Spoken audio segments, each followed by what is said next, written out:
हूँ आपकी मेज़बान नताशा हसीब। नाजरीन, मार्केट के अंदर एक हम कह सकते हैं इन्वेस्टमेंट पॉइंट ऑफ व्यू से काफ़ी हद तक एक वो जो स्टॉर्म सिचुएशन दिखाई दे रही थी, एक पैनिक था, लेकिन अब हम देख रहे हैं क्वाइट एंड काम सिचुएशन है। कल के दिन मार्केट में इन्वेस्टर्स ने पार्टिसिपेट किया, एक अच्छी चेंज देखी गई, 500 अबव पॉइंट्स का एक पॉजिटिव चेंज रहा, 45,000 का लेवल अचीव हुआ। आज के दिन भी एक हम कह सकते हैं थोड़ी सी काइंड ऑफ वॉलेटिलिटी देखी गई। Starting of the day market के अंदर एक अच्छा सेंटिमेंट्स बिल्डअप हुए, उसके बाद सेकेंड हाफ में यानी कि हम कह सकते हैं आफ्टरनून में कुछ नेगेटिविटी और फिर उसके बाद एट द क्लोजर टाइम काफ़ी हद तक पॉजिटिव चेंज देखा गया। जो मार्केट के अंदर इंट्राडे लो बनाया गया था वो रिकवर हुआ एंड फाइनली एक अच्छी चेंज, एक अच्छा contrast, flat note, range bound 45,000 level जो है वो इंटैक्ट दिखाई दिया और एक फ्लैट नोट पे एंडिंग हुई। इट मींस के इन्वेस्टर्स काफ़ी हद तक कॉशियस भी दिखाई दिए, at the same time profit book भी किया और ओवरऑल जो है वो दोबारा अपॉर्चुनिटीज़ को ग्रैब किया इन दी क्लोजिंग टाइम। तो ये आज की मार्केट का सिनेरियो है। न्यूज़ के हवाले से भी बात करेंगे, लेकिन अभी चलते हैं फर्स्ट सेगमेंट की तरफ।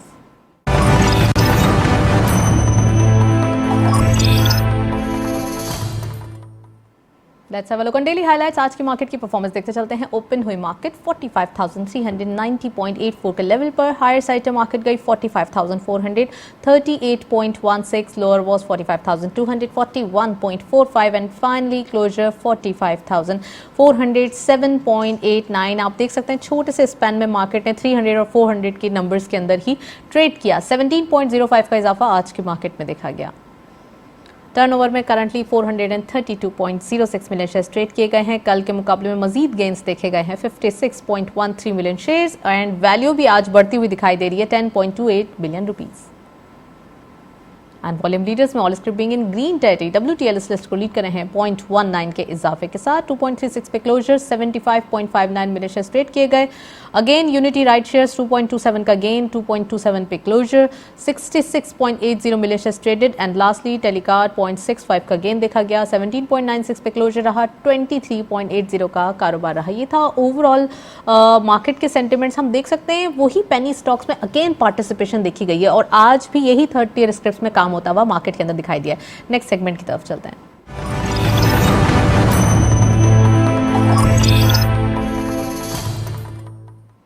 टॉपिक ऑफ द डे में आज हम बात करने वाले हैं बैंकिंग सेक्टर के हवाले से, खासकर जो कंपाउंड ग्रोथ रेट दिखाई दे रहा है, पर कैपिटा इनकम दिखाई दे रही है और इसके साथ साथ ओवरऑल जो सिनेरियो दिखाई दे रहा है बैंकिंग सेक्टर के हवाले से वो काफ़ी फ्लरिश है।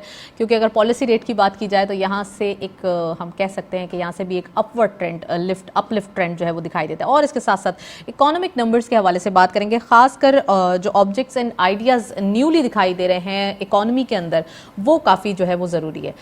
तो हमारे एक्सक्लूसिव गेस्ट मौजूद हैं, बहुत ही मैग्निफिसेंट स्पीकर्स हैं, उनको खुशामदीद कहते हैं प्रोग्राम में। मजहर नासिर साहब मौजूद हैं, आप एनालिस्ट हैं और आप जो है इंडस्ट्रियलिस्ट हैं। Welcome to the show sir. Thank you. और हमारे साथ मौजूद हैं ख्वाजा तजम्मुल हुसैन साहब, आप सीनियर बैंकर भी हैं और एनालिस्ट भी हैं। खुशामदीद कहते हैं आपको। Thank you. मजहर साहब, प्रोग्राम का बाकायदा आगाज़ करेंगे और आपसे मैं चाहती हूँ कि इकॉनमी के हवाले से खासकर ये जो कंपाउंड ग्रोथ की बात की जा रही है, यानी कि हम कहेंगे ईयरली रिटर्न, इन्वेस्टमेंट पे जो रिटर्न दिखाई देता है वो कितना इम्पॉर्टेंट हो गया है हमारे जैसी इकॉनमी में, यानी कि हमारी जैसी मतलब पाकिस्तान की जैसी इकॉनमी के अंदर, क्योंकि जहाँ पे चैलेंजेस डेली बेसिस पे बढ़ते हैं और उसको डेली बेसिस पे टैकल भी किया जाता है।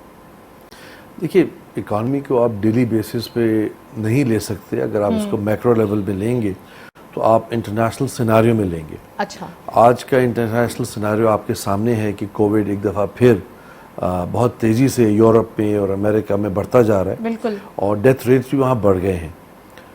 पाकिस्तान में अल्लाह का शुक्र है, जिस तरह गवर्नमेंट ने पहले उसको कंट्रोल किया, अब भी गालिबन स्मार्ट लॉकडाउन के साथ या अपनी पॉलिसीज़ के तहत उसको कंट्रोल करेगा। लेकिन उसके साथ साथ पाकिस्तान में इस तरह इम्पैक्ट नज़र अभी तक नहीं आया जिस तरह दूसरे ममालिक के अंदर आया है। तो मैं समझता हूँ कि अगले 1 या 2 महीने के अंदर कोविड का इम्पैक्ट आएगा और देखना यह है कि गवर्नमेंट उसको किस तरह कंट्रोल करती है स्मार्ट लॉकडाउन के साथ। ये तो एक सिनारियो है। इसके साथ अगर आप इकोनॉमिक्स पे बात करते हैं तो हमने ये देखा कि अगर आप 30 जून देखेंगी तो वो 3.9% के ऊपर बंद हुआ। So that was a positive. और डिफरेंट एनालिस्ट्स की मैं बातें सुनता हूँ, उनका कहना ये है कि जो आपकी पैकेजेस जो गवर्नमेंट ने दिए हैं, टेक्सटाइल पैकेज दिया है, कंस्ट्रक्शन का पैकेज दिया है, जो टेक्सटाइल पॉलिसी दी है, दोबारा रिवर्स हो गया है तो जी वो जी मैं उस पर भी आता हूँ। तो उसके अंदर जो उन्होंने फैसिलिटीज देने की बात की है, उससे 3.9 से ये 4% तक, मतलब एक अपर ट्रेंड की तरफ जाएगा। हैविंग सेड दैट, हम बात करते हैं इंटरेस्ट रेट्स की। हमें नज़र आ रहे हैं कि इंटरेस्ट रेट जो है वो आपके एक इंक्रीजिंग ट्रेंड पे हैं, जिसका मतलब ये है कि आपकी मॉनेटरी कंट्रैक्शन की तरफ खुद स्टेट बैंक इसको लेके जा रहा है due to higher inflation in the past. Again ये एक पॉलिसी है कि सेंट्रल बैंक कब आपको रिट्रैक्शन की तरफ जाता है। और एक चीज़ हमें नहीं भूलनी चाहिए कि हमारी सप्लाई साइड इन्फ्लेशन है, आपकी प्राइसेस ऑयल की, आपकी प्राइसेस इंपोर्ट्स की जो हैं वो ऑन द हायर ट्रेंड है दुनिया के अंदर, due to shortages, due to supply chain infringements as well as the COVID again coming in. तो इन सब चीज़ों को देखते हुए आपको एक सही तस्वीर मिलेगी in the next couple of months. देखता ये है कि मॉनेटरी पॉलिसी जो अब आती है, हाँ मजहर साहब, you have already point out a lot of issues, और जो कि अभी नियर फ्यूचर भी हमें दिखने वाले हैं। मैं चाहती हूँ एक सीनियर बैंकर की मौजूदगी में बैंकिंग सेक्टर के हवाले से उनका कमेंट ले लूँ। तजम्मुल साहब, बैंकिंग सेक्टर इकोनॉमी पे कैसे इम्पैक्ट करता है, ख़ासकर जबकि जैसे कि मजहर साहब ने कहा कि अपलिफ्ट अभी हमारे पास जो है वो इंटरेस्ट रेट दिखाई देता है, और ओवरऑल जो बैंकिंग सेक्टर है वो पाकिस्तान के लिए ख़ासकर काफ़ी मजबूत ऑलरेडी है। जी जी, देखिए बैंकिंग सेक्टर जो किसी भी मईशत के लिए वो ब्लड लाइन है। तो बैंकिंग सेक्टर जो है वो हमारा अल्लाह का शुक्र है अल्हम्दुलिल्लाह काफ़ी इम्प्रूव्ड है और काफ़ी सॉलिड है। स्टेट बैंक ने अभी रिसेंटली 3-4 महीने पहले कोविड-19 के ऊपर सर्वे किया था।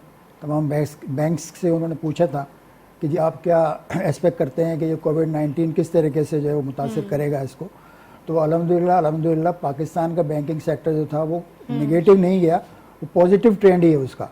सारे बैंक्स भी इम्प्रूव पोजीशन के ऊपर थे, इन्वेस्टमेंट भी इम्प्रूव थी, और गवर्नमेंट ने जो स्कीम्स अनाउंस की हैं, गवर्नमेंट ने जिस तरीके से कोविड को टैकल किया वो उनको अप्रिशिएट करना चाहिए। और जिस तरीके से दूसरे ममालिक में कहा, जैसे मजहर साहब ने कहा, दूसरे ममालिक के as compared to other countries Pakistan जो था वो अल्लाह का शुक्र है बहुत स्टेबल पोजीशन पर रहा। और पाकिस्तान की ग्रोथ, पाकिस्तान की इकनॉमी, पाकिस्तान का डिपॉजिटर्स का confidence on the banks, banking sector वो खासा मतलब सेटिस्फैक्ट्री रहा। अगर सेटिस्फैक्ट्री ना होता तो बैंकिंग डिपॉजिट ना बजाय ऊपर जाने के वो नीचे जा रहे होते। बैंकिंग डिपॉजिट एज अभी क्या सिचुएशन दिखाई देती है तजम्मुल साहब? अभी भी सिचुएशन इम्प्रूव्ड है, कोई ऐसी मतलब आम लोगों के अंदर जो डिपॉजिट की पोजीशन है, जो डिपॉजिट है, वो बैंकिंग सेक्टर तो हमारा इम्प्रूव कर रहा है। बैंकिंग सेक्टर में कोई ऐसा मसला नहीं है। मसला जहाँ तक आ रहा है वो सबसे ज़्यादा आ रहा है वो महंगाई का।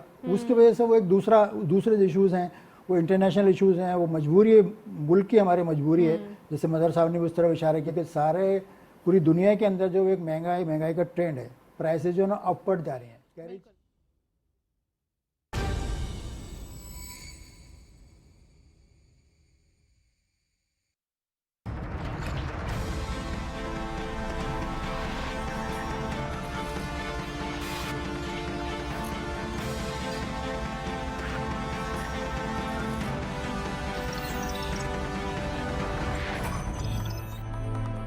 बात कर रहे थे कि चैलेंजेस हमेशा से आते हैं इकोनॉमी में, और पाकिस्तान में वो हैंडल भी हो जाता है। देखिए autonomy of the state bank जो है शायद पेपर पे साइन नहीं हुई हुई, लेकिन पिछली हुकूमतों में भी और इस हुकूमत के अंदर भी अगर आप देखें तो एक मॉनेटरी पॉलिसी कमेटी बनी है। ऑब्वियसली वो गवर्नमेंट ही उसके अंदर बोर्ड पे लोग देती है, ठीक है ना। तो IMF जो चाहती है, मैं नहीं समझता कि गवर्नमेंट जो है कोई भी ऐसा काम करेगी जो पाकिस्तान के इंटरेस्ट में ना हो, लॉन्ग टर्म या शॉर्ट टर्म।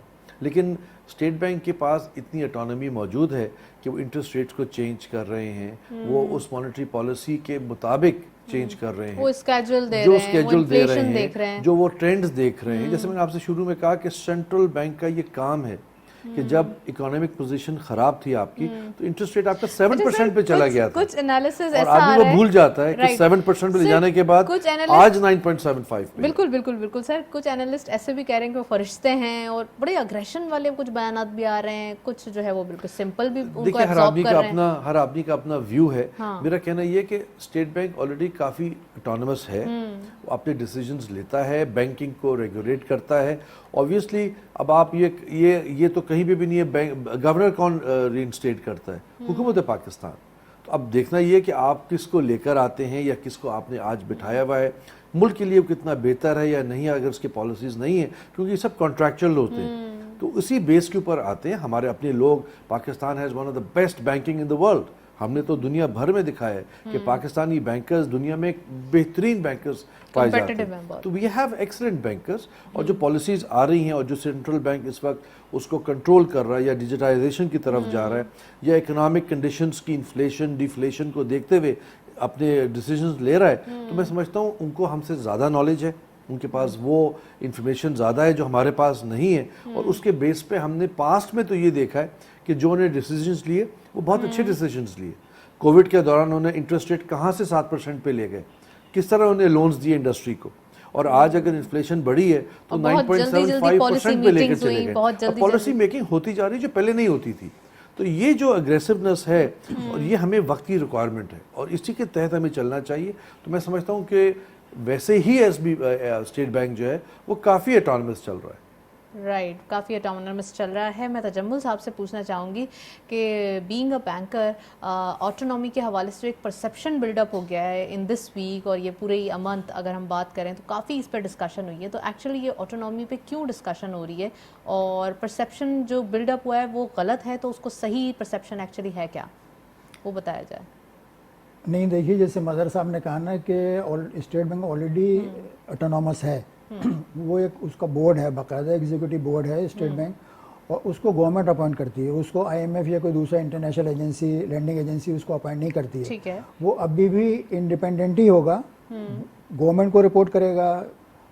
जो गवर्नर साहब हैं वो उनको गवर्नमेंट ही अपॉइंट करेगी। इनके जो एग्जीक्यूटिव बोर्ड है उसको भी गवर्नमेंट ही अपॉइंट करेगी। तो सारी की सारी चीज़ें पाकिस्तान के अंदर ही हैं और पाकिस्तान की हुकूमत की कॉन्सेंट से ही होंगी। ऐसा नहीं है कि आईएमएफ की तरफ से जो है वो कोई बंदा यहाँ पे लाके बिठा दिया जाएगा। सारे बैंकर जो हैं आप देखेंगे वर्ल्ड बैंक के अंदर भी जो है वो पाकिस्तानी बैंक से काम कर रहे हैं। अभी एग्जीक्यूटिव डायरेक्टर हैं या एशिया से, वो भी एक पाकिस्तानी है। वो भी सिंध गवर्नमेंट के अंदर थे, फिर चीफ सेक्रेटरी रहे, फिर फाइनेंस डिपार्टमेंट के सेक्रेटरी थे, वो भी पाकिस्तानी है। मतलब ये कि जितने भी बैंक हमारे गवर्नर साहिबान हैं पुराने, वो भी सारे के सारे स्टेट बैंक आईएमएफ के अंदर या वर्ल्ड बैंक के अंदर अच्छी पोजीशंस पे काम करते रहें। तो ऐसा नहीं है कि पाकिस्तान को जो है ना उन्होंने आइसोलेट कर दिया है या पाकिस्तान के ऊपर कोई एक्स्ट्रा ऑर्डिनरी कंडीशन लगा रहे हैं। अब ये जो बयानात तो आ रहे हैं, अब इसके बारे में तो कोई कुछ नहीं कह सकता, जिसका जो दिल चाहे वो बयान दे सकते हैं। लेकिन जो फैक्चुअल पोजीशन है वो ये है कि state bank will remain autonomous और will be reporting to the government of Pakistan. All their executive will be appointed by the government of Pakistan. Right, चलें गुफ्तगू को मजीद जारी रखेंगे, ब्रेक की जानिब चलते हैं। Stay tuned.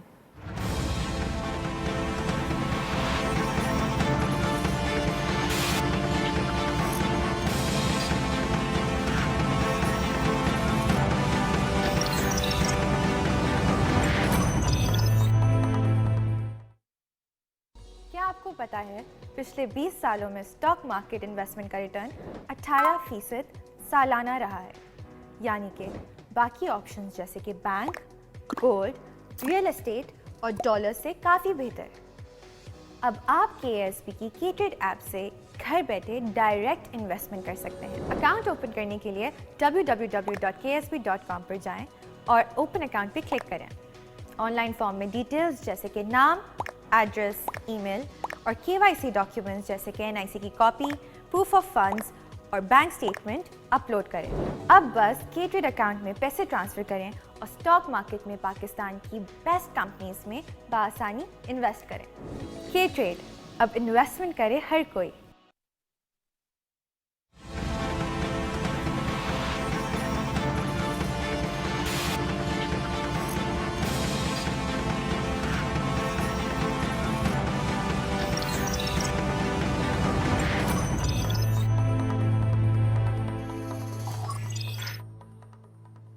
वेलकम बैक नाजरीन। स्टेट बैंक ऑफ पाकिस्तान के बारे में बात कर रहे हैं और तजम्मुल साहब से भी उनका टेक लिया है, और उनका भी ये कहना है कि स्टेट बैंक ऑफ पाकिस्तान की यानी कि सेंट्रल बैंक की जो एक ऑटोनॉमी है वो रिमेनिंग दिखाई देती है, यानी कि पहले भी थी और अब भी है और आने वाले दिनों में भी रहेगी। तो जो मजहर साहब हैं उनका क्या कमेंट है, उनसे पूछ लेते हैं, क्योंकि जो एक परसेप्शन बिल्डअप हो जाता है उसको वाइप आउट करना बहुत डिफिकल्ट हो जाता है किसी भी माशरे में, किसी भी सोसाइटी में।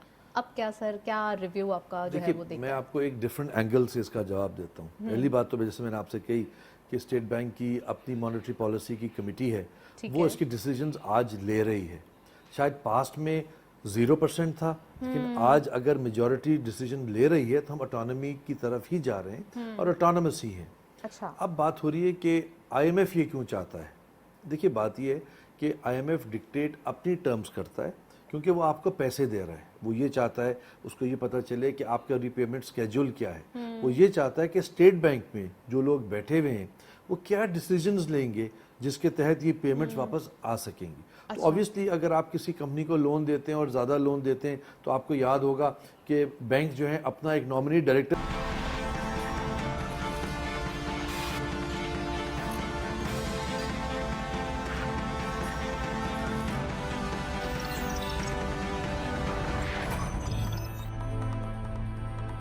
तजम्मुल साहब से पूछते हैं। तजम्मुल साहब, बैंकिंग सेक्टर कैसे हेल्प कर सकता है टैक्स कलेक्शन के अंदर? जैसे हमने जिक्र किया कि अगर फाइलर और नॉन फाइलर की लिस्ट बनाई जाए तो ये तो आधे से ज़्यादा अकाउंट्स तो आपके जो है वो नॉन फाइलर्स के ही होंगे। नहीं, देखिए उसके अंदर जो है ना वो बैंकों की रिस्ट्रिक्शन ये है कि वो जो अपने डिपॉजिटर का डेटा है ना वो किसी से शेयर नहीं कर सकते। ठीक पहले है। तो ये है कि वो रिस्ट्रिक्शन ख़त्म होनी चाहिए, ठीक है। तब वो कहीं जाके डिस्क्लोज कर सकते हैं। फिर दूसरे जो बैंक्स हैं वो अपनी तरफ से तो कोई टैक्स नहीं लगाते।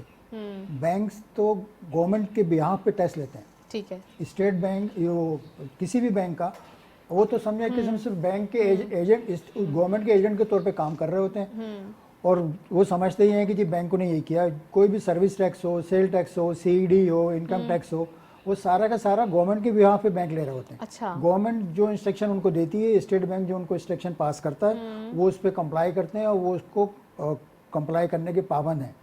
तो जो स्टेट बैंक उनको जो इंस्ट्रक्शन देता है बीइंग ए रेगुलेटर, वो स्टेट बैंक के कहने पे ही चलते हैं। स्टेट बैंक के कहे बगैर वो ना किसी से टैक्स कलेक्ट कर सकते।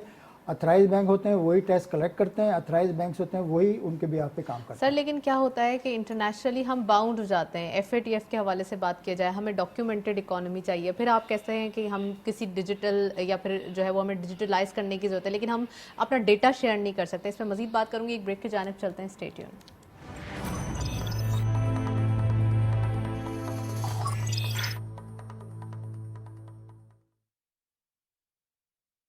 क्या आपको पता है पिछले 20 सालों में स्टॉक मार्केट इन्वेस्टमेंट का रिटर्न 18% सालाना रहा है, यानी कि बाकी ऑप्शंस जैसे कि बैंक, गोल्ड, रियल एस्टेट और डॉलर से काफ़ी बेहतर। अब आप KSB की K-Trade ऐप से घर बैठे डायरेक्ट इन्वेस्टमेंट कर सकते हैं। अकाउंट ओपन करने के लिए www.ksb.com पर जाएं और ओपन अकाउंट पे क्लिक करें।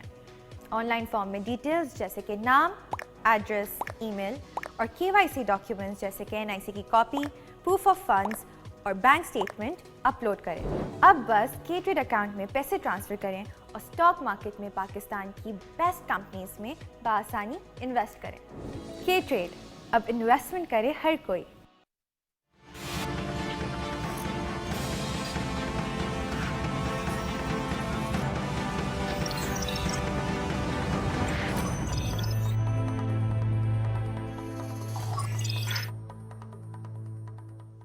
वेलकम बैक नाजरीन। डॉक्यूमेंटेड इकोनॉमी पे बात हो रही है, बड़ी एक्सक्लूसिव डिस्कशन चल रही है। मज़हर साहब मौजूद हैं, तजम्मुल साहब मौजूद हैं, सीनियर बैंकर हैं। उनसे पूछते हैं सर, डॉक्यूमेंटेड इकोनॉमी की बात होती है, बात ये कहा जाता है कि समटाइम्स हम एक जब मोबाइल की सिम खरीदते हैं तो कहा यह जाता है कि सिर्फ 5 सिम से ज़्यादा नहीं हो सकती आपके नाम पर रजिस्ट्रेशन। तो इसी तरीके से अकाउंट्स के साथ भी यही है कि 5 जो हमारे अकाउंट होने चाहिए बैंक अकाउंट, इससे ज़्यादा नहीं होने चाहिए। तो आप समझते हैं कि करप्शन के आंसर को या फिर टैक्स कलेक्शन को कैसे इस निज़ाम के तहत, बैंकिंग सेक्टर के तहत जो है वो सही किया जा सकता है?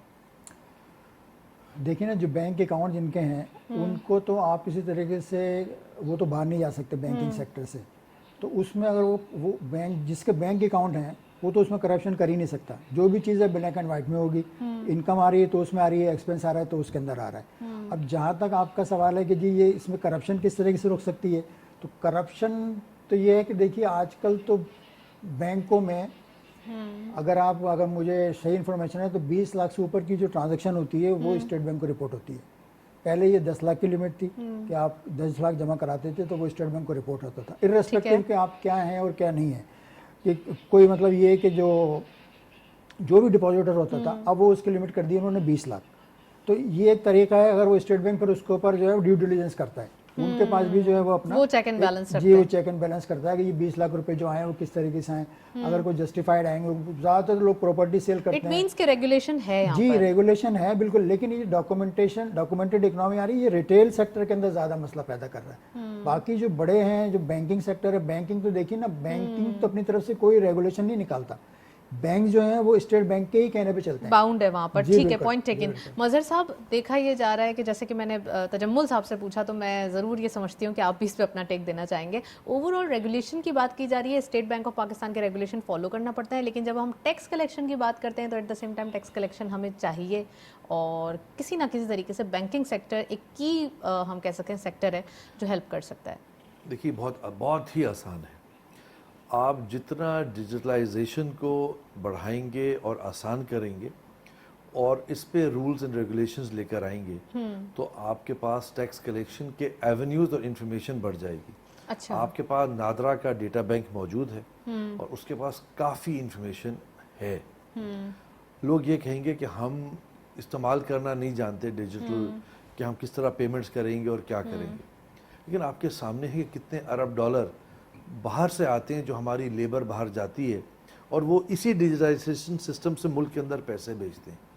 तो ऐसा नहीं है कि आप ये पैसे, मतलब बिजली के बिल, गैस के बिल, टेलीफोन्स, ये सारी चीज़ें जो ख़रीदारी है एक लिमिट से ऊपर, अगर आप उसको एक स्पेशलाइज कार्ड के थ्रू करें, जो वो कार्ड होना ज़रूरी है, तो इन्फॉर्मेशन ऑटोमेटिक फीड होना शुरू हो जाएगी। अभी हुकूमत ने एक बहुत अच्छा स्टेप लिया कि आप $500 से ज़्यादा बगैर थंब वेरिफिकेशन के पैसे नहीं ले सकते।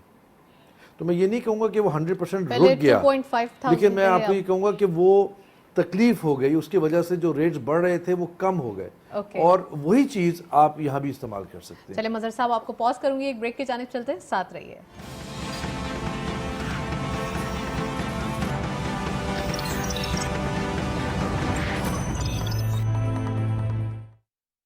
क्या आपको पता है पिछले 20 सालों में स्टॉक मार्केट इन्वेस्टमेंट का रिटर्न 18% सालाना रहा है, यानी कि बाकी ऑप्शंस जैसे कि बैंक, गोल्ड, रियल एस्टेट और डॉलर से काफ़ी बेहतर।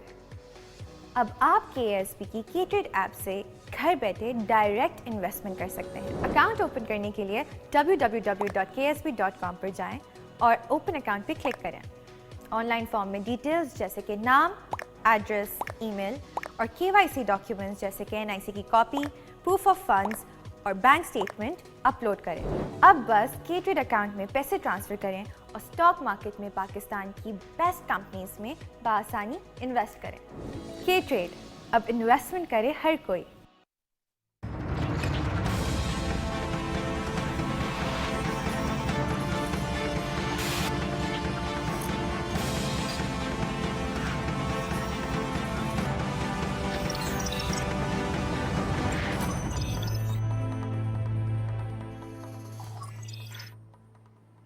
वेलकम बैक नाजरीन। मजहर साहब से पूछना है कि मजहर साहब, एक रिप्रिमेंडिंग एक बिहेवियर देखा जा रहा था रुपी के अंदर, लेकिन अब एक रोबस्ट इफेक्ट देखा जा रहा है, कैसे देख रहे हैं?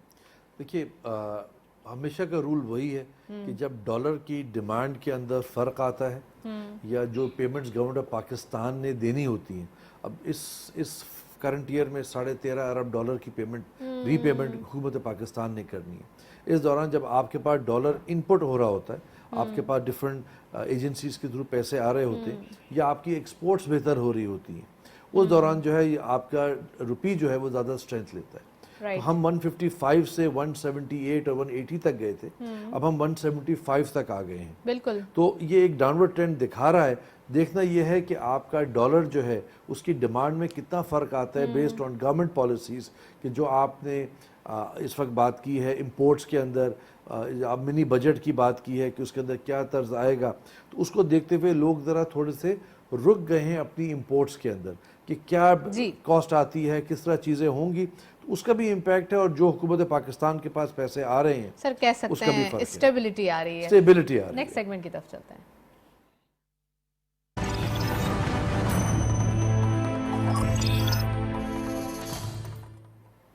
कमोडिटीज और फॉरेक्स के लेटेस्ट अपडेट आज की मार्केट में देखते चलते हैं। गोल्ड पर तोला price 1,26,300 rupees, gold per 10 gram 1,08,280 rupees, international gold rate per ounce $1,818.43, oil WTI per barrel $76.93 and oil brent crude per barrel $80.01। Currencies में सबसे पहले यूरो बाइंग रही है 198 rupees, selling was 200। UK pound buying रही 237 rupees, selling was 239.50। US dollar buying रही 178 rupees, selling was 179.20 and Chinese yuan buying रही 23.50, selling was 23.90। Saudi riyal buying रही 46.30, selling was 46.70। UAE dirham buying at 49.50, selling was 50 rupees. Kuwaiti dinar buying रही 481.80 and selling was 484.30। Lastly Omani riyal buying रही 392.75, selling was 394.78। ये था forex और commodities का latest update. Internationally oil price हम देख रहे हैं काफ़ी हाई फ्लाई करते हुए दिखाई दे रहे हैं। $80 पर बैरल ब्रेंट क्रूड जो है वो दिखाई देता है। इट मीन्स कि यहाँ पर काफ़ी तेज़ी दिखाई दे रही है और इंटरनेशनली ऑयल प्राइस जो है वो बढ़ते हुए डेली बेसिस पे दिखाई दे रहे हैं। तो ऑब्वियसली लोकल मार्केट पे इसका इम्पैक्ट और इन्फ्लेशन की सूरत में आ सकता है। वन लाइनर मजहर साहब, वन लाइन जल्दी से इकोनॉमी के बारे में पाकिस्तान की। देखिए, मैं होपफुल हूँ कि स्टेबल पोजीशन में आने के बाद we will still have growth in our वो सारी बात देखती है कि गवर्नमेंट की पॉलिसी इंडस्ट्रियलाइजेशन की तरफ वो हो जो एक्सपोर्ट ओरिएंटेड हो। ठीक है। जितनी आप इंडस्ट्री ले आएं और वो एक्सपोर्ट बेस पे हो, उससे अच्छी कोई डेवलपमेंट एक्सपोर्ट बढ़ानी है। Thank you so Export much बढ़ानी है। मजहर साहब, बहुत बहुत शुक्रिया। तजम्मुल साहब, आपका बहुत बहुत शुक्रिया, आप प्रोग्राम में तशरीफ लाए और दोनों जेंटलमैन ने पार्टिसिपेट किया। ओवरऑल जो कि एक पोजीशंस दिखाई देती है बैंकिंग सेक्टर के हवाले से, पाकिस्तान के अंदर जो बैंकिंग निज़ाम दिखाई देता है वो कंपेरेटिवली पूरी दुनिया में सबसे बेहतर दिखाई देता है। That's all. प्रोग्राम को वाइंड अप करते हैं, इजाज़त दीजिए, अल्लाह हाफ़िज़।